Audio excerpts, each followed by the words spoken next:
Hi everyone, it's Jerry. This is another live Blitz game. Okay, we have a 1967 opponent. We'll try E4. It's been a while since I did a Blitz game. First one in the new year, so hopefully it's a good one. Alekhines defense. This is the first time that I'm facing this. I'm going to shoot for the 4 pawns attacks. I really don't know too much about this. I know that my center is going to come under a lot of fire with D6, and I'm just going to try to maintain the center that I'm building right now. One important thing that I am aware of is that you don't want to develop this knight to F3 prior to the bishop coming to E3. If you do that early, then this bishop can come out immediately to G4 and pin your knight, and it could be problematic. So I'm just going to lend some support to my D4 pawn. That's likely to come under a lot of fire. Black can make natural developing moves like knight C6, pressure on D4, queen D7, as well as queenside castling, so I have to be a bit careful. So what do I do here? I'm thinking either bishop E2 or knight F3. I think I'm going to go with bishop E2 first.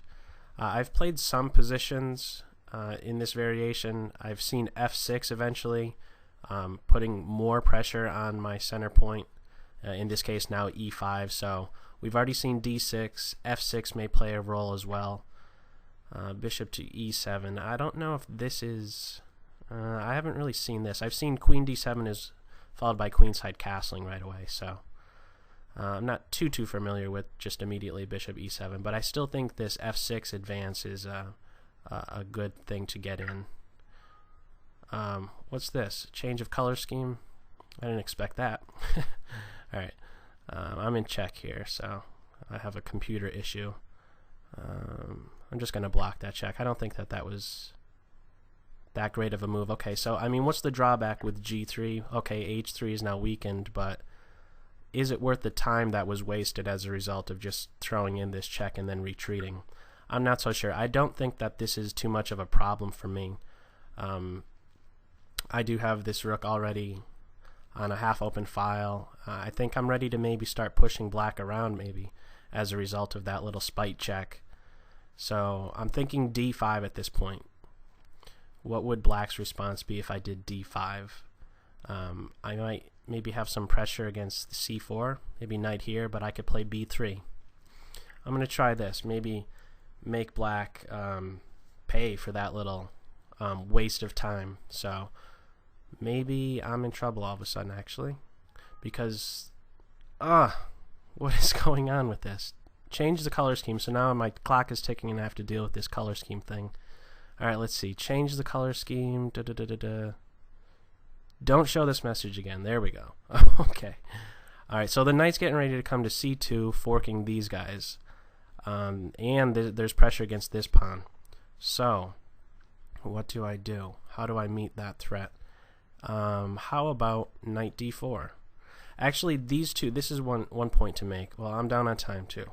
So now this bishop is hitting my rook. So actually, when the knight was on C6 and my knight was on F6, one term that's used to describe those knights is counterparts. So if the knight on C6 moves, you'll often see in many instances the knight on F3 move. So maybe I better just shut up and move because I'm running out of time. Maybe my New Year's resolution should be to just move a bit faster. So actually, if he takes here on D5, I think I might have to flush this knight away first, and only then maybe capture on D5.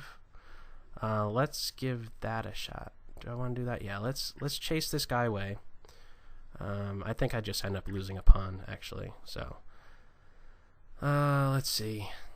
Maybe there's some sort of compensation. Maybe can I trap this guy somehow? Probably not. Alright, it's not looking good here. Let's just take this guy. We'll take pieces first and then think later, maybe. So I'm just gonna have to move a bit faster. If I take like this, actually, let's go for it. Knight takes, queen takes, bishop F3, queen takes pawn, bishop takes pawn here would win a piece, or maybe not, because this pawn is hanging. So this is looking very ugly. Queen takes pawn. I'm down 2 pawns. This bishop is sitting pretty nice here, although it's unprotected on H3. I don't think I could really take advantage of that. I don't see really any tactic that could come about maybe one day the bishop coming to e4 and taking on this square followed by queen h5 check. I don't see how that would be too good. So the queen's under fire. I don't know why this pawn wasn't just grabbed. Maybe I'm just missing something. Alright, so first, maybe let's chase this queen around. You know, probably taking here is still good, but I don't think black would take it if they could have taken on the previous move, so there's a little bit of psychology going on here. I doubt that this pawn would be taken, or maybe it should be now, because if you go here, then there's a discovered check, or a discovered attack with the knight move. The knight will be protecting my bishop, and the bishop would be hitting the queen. So there we go. So now maybe I attack the queen. Let's do this. Meet the threat of queen takes bishop, and now this threat of queen takes pawn with a little fork is in the air. Now, what to do? Okay, let's grab this guy first and then think about stuff later. The rook is going to come here, put pressure on my knight. Maybe I move my bishop back, defend the threat against this guy, and then what do I do if the queen comes here? Alright, this isn't good. So do I want to take the knight? Oh no. I'm in this pin. This is an awkward pin. I don't like that pin. I want to get out of it as soon as possible. And I'm gonna move my queen. Should I try an ending? Let's try an ending. I'm gonna go for that. I'm gonna recapture with my knight. Oh, this is a big blunder. Oh. Alright. I lucked out with that one, huh? I had to deal with those color scheme issues, so how do I meet this threat? How do I be as precise as possible? If I take the rook, recaptures, there's a little fork, that's probably still winning, but let's just grab this guy here and get rid of any dark square problems maybe. That was just a big oversight by Wolfie. Alright, let's see. Retreat the rook, so a little bit of technique hopefully should win this game, even though I'm down on time. Okay. I'm not sure what else to even comment on here. That was just a really serious blunder, but it happens. It's blitz. Let's bring the king closer to the center, I guess. Get this rook doing something. So I'm actually up a full queen, so he should probably resign soon. Maybe he's trying to win on time, I guess. Who knows, maybe I'll get another computer error and I'll have to do something about that. Alright. Just centralize my queen, I guess.